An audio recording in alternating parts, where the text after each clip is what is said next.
You're still watching SMB Smart Means Business, and this is Smart 24 TV. Speaking about celebrating the International Women's Day, as we look forward for, or we look further for commemorating the Women's Day. The 4th Annual National Women Council Conference was held around Kampala ahead of the celebrations, and at the year's National Women's Council Conference, which was held on the 7th of March in Kampala, focusing on the development of women ideas, looking out for the back-end performances of different women organizations countrywide.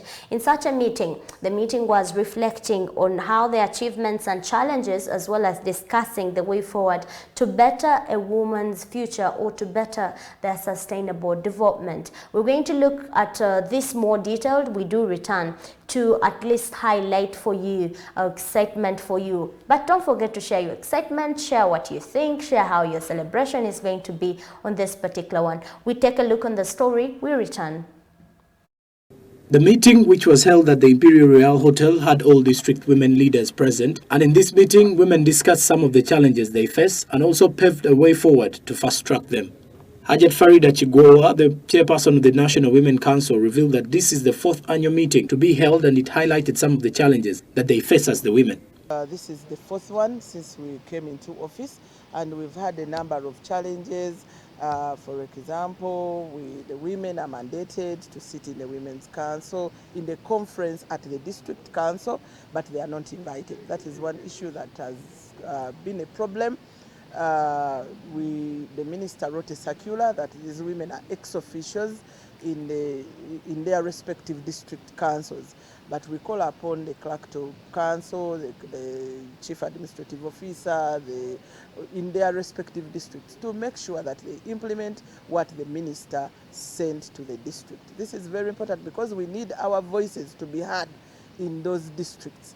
She further reveals that women also want the government to check on the issue of the budget, as the women get limited funds allocation and yet they need a lot of facilitation, such as transport at district level. The women are looking at the challenge of the budget.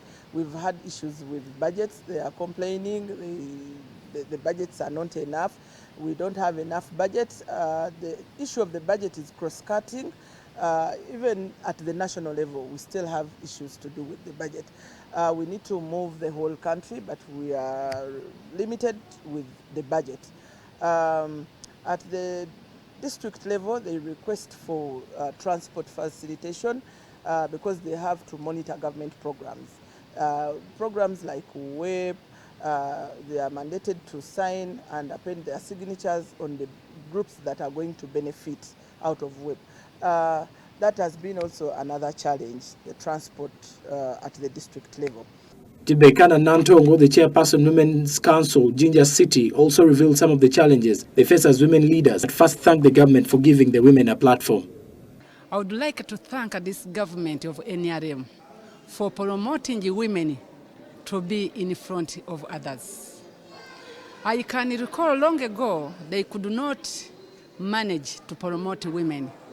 And my first time to see a woman who was promoted to become the district education officer, it was Bitamazire, who was the district education officer in 1964.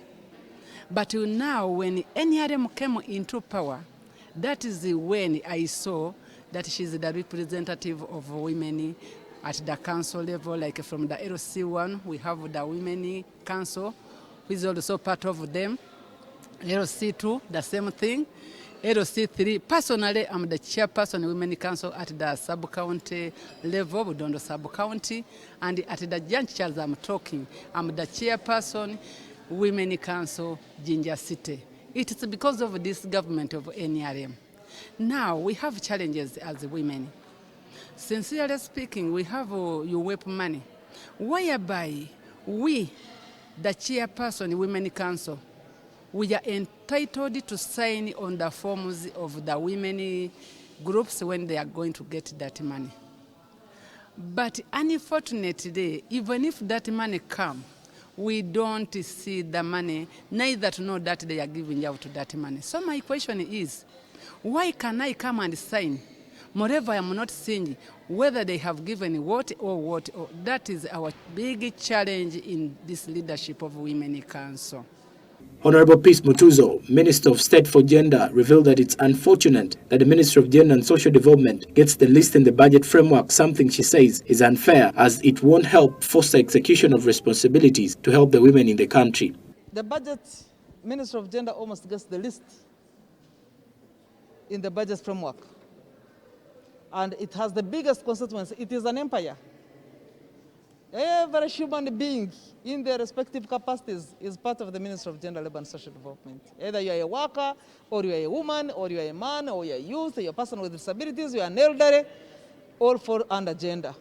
And of course, the most marginalized, the poor of the poorest, fall under the Ministry of Gender. So for us to be able to execute our responsibilities, to coordinate all the activities, to bring their issues to the limelight, it requires us to move. But every time there is a cut on the budget, they usually choose to cut on issues to do with transport and fuel. For us, failing to reach the people, failing to reach the poor, failing to reach those who are oppressed, failing to reach the girls who have been impregnated, failing to counsel them, means that we have not done anything. So if they cut the budget, which is meant to do the monitoring, mobilization, and outreach, they have completely denied us of the responsibility to execute any job under our mandate. She also sent out her Women's Day message to the women by reminding the men to understand that their powers won't slide away from them, but women are seeking for equality. It is important for us to engage with men so that they are not threatened, that their powers are sliding away from them. Equality does not mean that anybody is going to be disadvantaged. And that is what I want to assure the country. We are here fighting for equality because we are worth it. Both men and women are worth this equality. To be able to take decisions, to be able to take advantages and all opportunities, and not to disadvantage or leave anybody behind. So men, stand assured that your interests are well protected, but the children's future, it is important for women also to rise up to the occasion and get into leadership, get opportunities, and harness nature so that we are able to have a good, sustained environment. The theme for this year's Women's Day is Gender Equality Today for a Sustainable Tomorrow. Uganda will put emphasis on male engagement in promoting gender equality and women's empowerment in the context of climate change, environmental and disaster risk management. Well, thank you, Jerome there. And that is Peace Mutuzo there, Minister of State for Gender, highlighting how women need equality, not to despise men, but to therefore have equal opportunities to sustainable development. And she also highlighted on how the Ministry of Gender is not doing greatly because of the cutting budgets for monitoring evaluation processes that and the outreach programs for government sensitizations to reach the public, whether male or female, whether youth or disabled. You all belong to gender. We all belong to a certain gender. And the minister there also critically highlighting how government funding needs at least not to be tampered with when it comes to allocations. The Ministry of Gender needs more allocations. This is funny, you know why? Every ministry comes out to defend. I mean, it's rich. Every ministry coming out. Ministry of Health will come out to say we do not need a budget cut for Ministry of Health. Ministry of Lands will come out to say the same investment, the same energy, the same. Okay, let us say that none of the ministries needs a cut. All sectors need whatever they deserve. But what does it entail when it comes to service provisions or service outreaches or outreach programs like the minister was highlighting there? Do you get the services, for example, the outreach programs? Because for government has been there, the Ministry of Gender has been in practice, or it has been there. But how many programs have you been part of? How many outreaches, how many women sensitizations? I'm talking about government-oriented, not non-governmental workshops, not non-governmental organization workshops, sensitizations that you have engaged or you've been part of. You can definitely share with us. At least this would also help government on making sure they determine whether they are to cut the budget all the outreach programs are not even working for the particular women. And coming up for the hour of 9, at our last hour, during our last hour, we will engage furthermore on how you can boost yourselves on sustainable living as a woman as we celebrate the Women's Day. And now, very well, still continuously moving further, we're going to be looking at the midterm access from NSSF, that is the National Social Security Fund. For the categories that are supposed to be accessing this is a member who has made contributions to the fund shall be allowed onto accessing the midterm, and also other benefits occurring from the contribution under the regulations below. I can tell you, number one regulations is around a member who is 40 to 45 years and above, and also who has made a contribution of the fund about under the section 7 of the Act around the last 10 years, is eligible to the midterm access to his benefits, and the sum is not going to be exceeding a 20% or not accurate to that particular benefit. So if you have served for the maybe 10 years and you are above 45, you're therefore good to go around there. And a second member is the one who is a disabled person or persons with disability and is 40 years of age and above.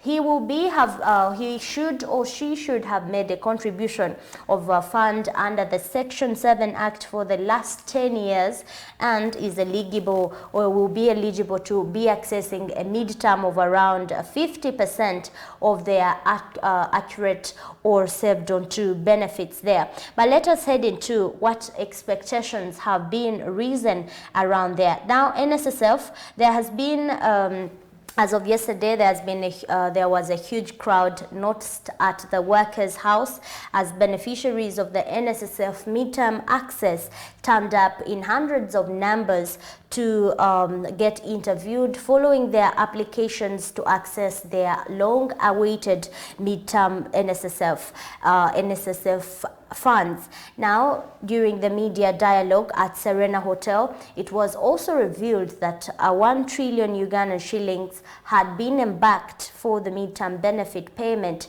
equating around 50 billion per week in regards to Uganda shillings. We'll take a look at the story. We do return, and please share with us what you think. Are you even eligible to this money, or are you an applicant? Take a look at the story and listen. We return. Of the 20 million people working, only 2 million are covered under the National Social Security Fund scheme. Richard Byarugaba, the Managing Director, NSSF, highlights on how they are making all means possible for beneficiaries to receiving their funds. Numbers demonstrate that there is demand. You recall that we've said that there is 41,000 individuals who qualify for this benefit. Even if the conditions are stringent, people do want their money, and we are doing all we can to make sure that they come in here. The people you see here are the ones who've opted to come in physically. They are applying. We've put out 3 places where they can apply. We've got our corporate social center, we've got our voluntary office, and we've got our registration services center. And you can see on this floor, all our officers are there receiving applications and telling members that they actually do qualify. And then once the requirements are given in, we then take the applications forward, and then we will put that for processing.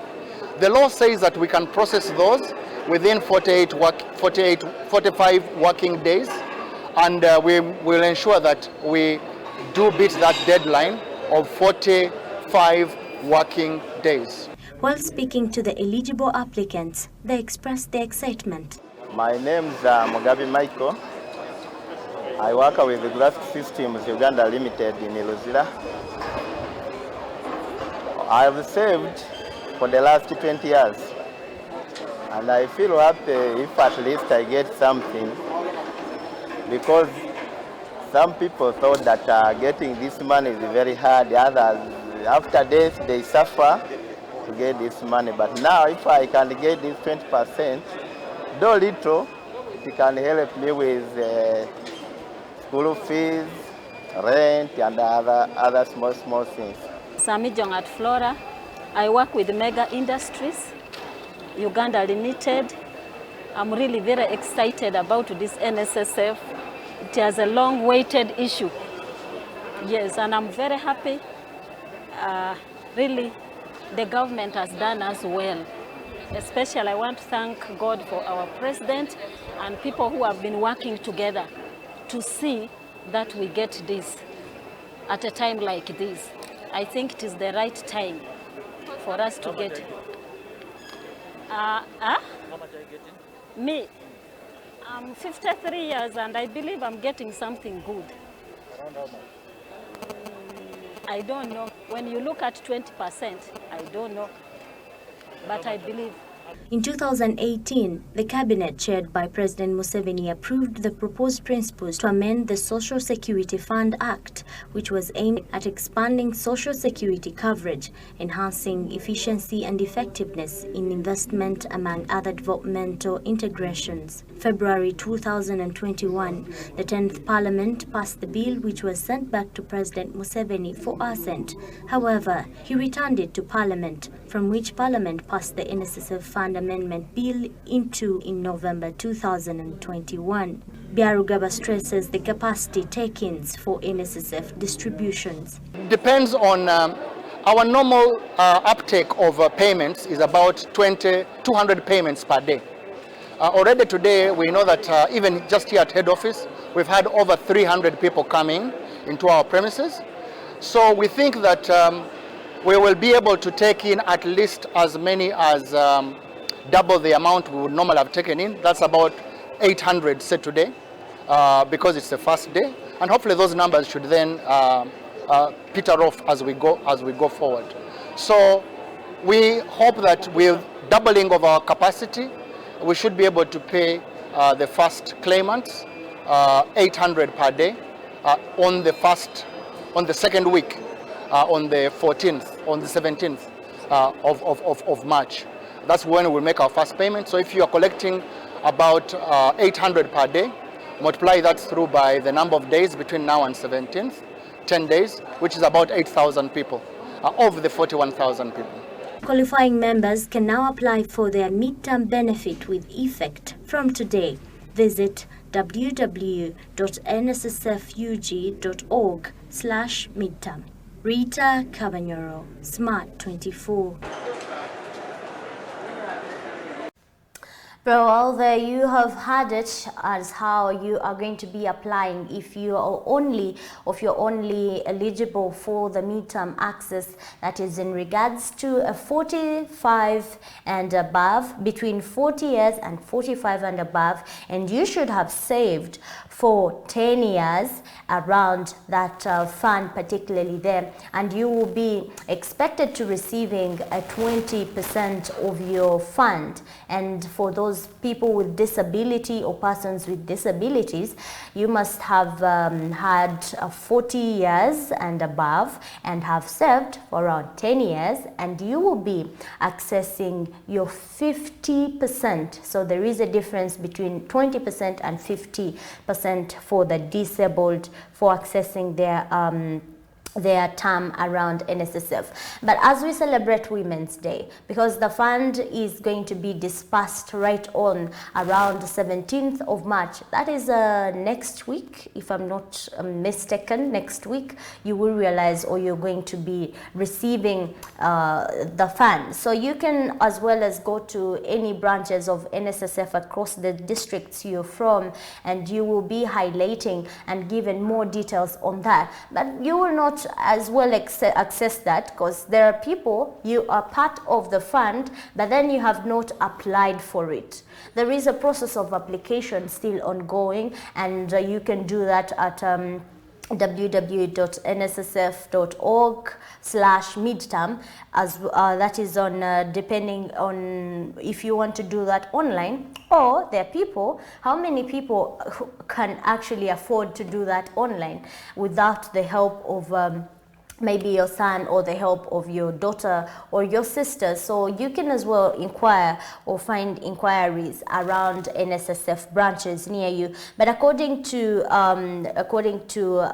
President Museveni, which the bill assented around earlier on this year, it was allowing a 20% midterm. But also the bill streamlined the supervision of around a 1.5 trillion fund between the ministries, and very well, Biarugaba there, the MD NSSF was highlighting on how that money is very well with them, and providing voluntary saving made mandatory for employees, remittancing on NSSF saving for workers irrespective of their employees. This is not now going to according to the new law of NSSF, the amended law, the government workers are now not going to be exclusive from this particular law. What if you are an employee of the organization, you have got a voluntary saving mandate, and you're mandatory, or the company is also mandatory to be contributing at a percentage to remit the NSSF saving, regardless of whether you're government now. Because there was a tendency for government employees saying, okay, we're government employees, we're public servants, we're going to be dwelling onto, how is it called, the pension schemes for government. But this time you're also having, or you're mandated to at least save through NSSF. But according to Ministry of Gender, the minister there among you was highlighting that the developments are also enabling regulations guiding and processing, gazetting sustainability among Ugandans, and you will be realizing after the assessment and validation for suitable mode of payment, either through the bank or mobile money, wherever discussions will have taken place with your employee or with your boss. So here is it.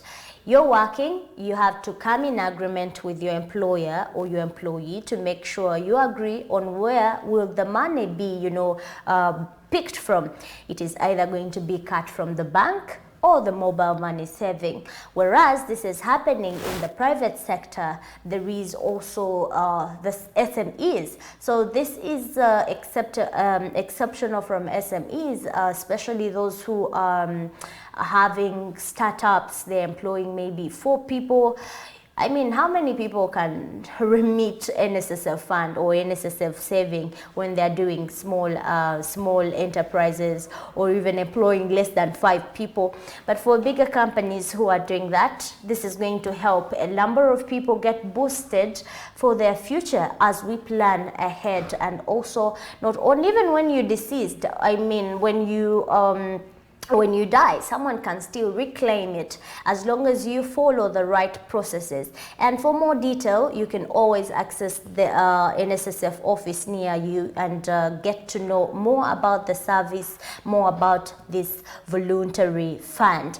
Surely that is now kicking us or taking us for a break. But when we do return from the break, expect the weather forecast on whether you should experience, or what shall you be maybe expecting as the day moves on. Well, hot temperatures, low temperatures, is it going to be raining, is it going to be shining? So make sure you keep it with us, and also get inspired after the break with the business tip and business quote coming your way. We take a break, SMB continues.